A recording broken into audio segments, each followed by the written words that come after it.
Imagine this. A racing pigeon, never having flown a specific racecourse, knows the way instinctively. How is that possible?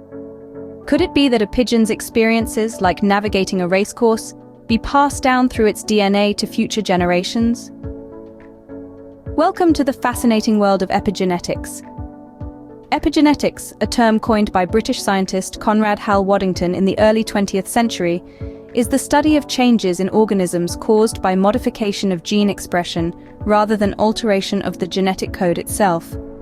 It's like having a book, our DNA, that remains the same, but the way we read the book, the gene expression, changes. In simpler terms, consider a pigeon's genetic material as an enormous library. The DNA, with its double helix structure, is like the shelves holding countless books, which are the genes. Now, epigenetics is like an incredibly diligent librarian who knows exactly which books to make accessible and which ones to keep tucked away. This librarian doesn't change the content of the books. Instead, it determines which books are read and when.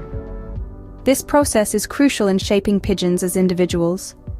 While all pigeons have their unique genetic code, it's epigenetics that decides how these genes express themselves.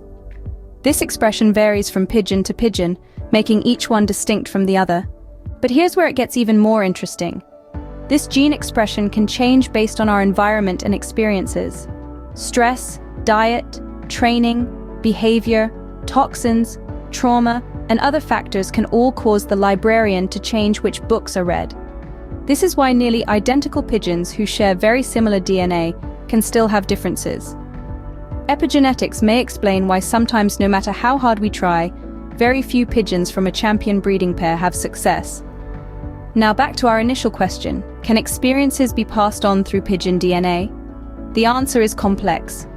While our DNA sequence remains the same, the way it's read can change based on our experiences, and these changes can potentially be passed down. Have you ever noticed that if you breed from your race team, these young usually outperform the young raised from the breeders? Could the team raced on a specific course give advantages through the DNA to their young? This is why a racing pigeon might instinctively know its way around a specific racecourse. This could be the reason that big winners on a certain One Loft Race can breed children that excel in the same One Loft Race. This advantage could be passed to the offspring through epigenetics.